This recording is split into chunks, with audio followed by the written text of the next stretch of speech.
नमस्ते दोस्तों। तो आज जानेंगे जीडीपी गिरने से आम लोगों पर क्या असर पड़ता है और जीडीपी के बारे में पूरा जानकारी इस वीडियो में जानेंगे। और जानने के लिए वीडियो के अंत तक बने रहे और चैनल पे पहली बार आया है चैनल को सब्सक्राइब करके घंटी बटन को ऑल कर दीजिए। सबसे पहले वीडियो को आपके पास पहुंचाने के लिए वीडियो को एक लाइक कर दीजिए। चलिए फटाफट जान लेते हैं।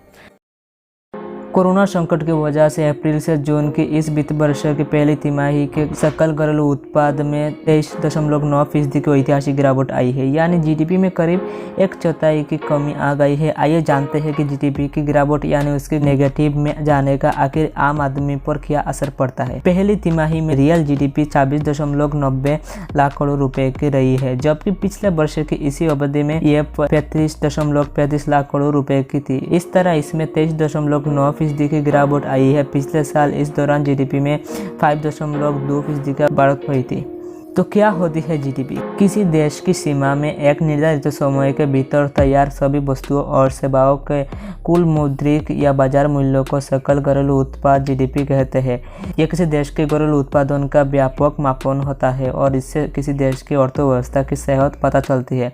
इसकी गणना आमतौर पर सालाना होती है, लेकिन भारत में इसे हर 3 महीने यानी तिमाही भी आंका जाता है। कुछ साल पहले इसमें शिक्षा, स्वास्थ्य, बैंकिंग और कंप्यूटर जैसे अलग अलग सेवाओं यानी सर्विस सेक्टर को जुड़ा गया था। जीडीपी आर्थिक तरक्की और वृद्धि का पैमाना होता है। जब अर्थव्यवस्था मजबूत होती है तो बेरोजगारी कम रहती है, लोगों की तनख्वाह बढ़ती है और कारोबार जगत अपने काम को बढ़ाने के लिए और मांग को पूरा करने के लिए ज्यादा से ज्यादा लोग की भर्ती करता है। जीडीपी के आंकड़ा का आम लोगों पर काफी असर पड़ता है। अगर जीडीपी के आंकड़े लगातार सुस्त होते हैं तो यह देश के लिए खतरे की घंटी मानी जाती है। जीडीपी कम होने की वजह से लोगों की औसत आय कम हो जाती है और गरीबी रेखा के नीचे चले जाते हैं। जीडीपी रेट में गिरावट का सबसे ज्यादा असर गरीब लोग पर पड़ता है। भारत में आर्थिक असमानता बहुत ज्यादा है, इसलिए आर्थिक वृद्धि दर घटने का ज्यादा असर गरीब के पर पड़ता है। इसकी वजह यह है कि लोगों की औसत आय घट जाती है, नई नौकरियां पैदा होने की रफ्तार घट जाती है। मान लीजिए किसी तिमाही में प्रति व्यक्ति औसत आय 10,000 रुपये महीने है तो जीडीपी में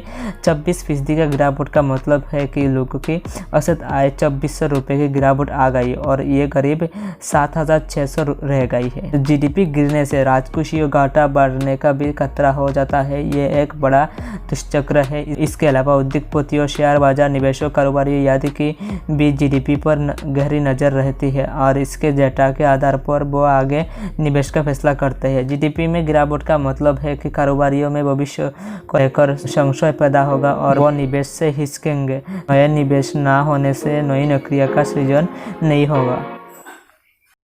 तो आज के जीडीपी के जुड़ी इस जानकारी को जानकर आपको कैसा लगा जरूर कमेंट में बताना। और अगर आप वीडियो को अंत तक देखें तो आपको बहुत बहुत धन्यवाद। और आप अपने फैमिली मेम्बर और फ्रेंड के साथ वीडियो को शेयर कर लीजिए ताकि उन्होंने भी इस विषय के बारे में जान सके। और तो हम मिलेंगे और एक नए जानकारी के साथ, तब तक के लिए मुझको दीजिए इजाज़त। वंदे मातरम, जय हिंद।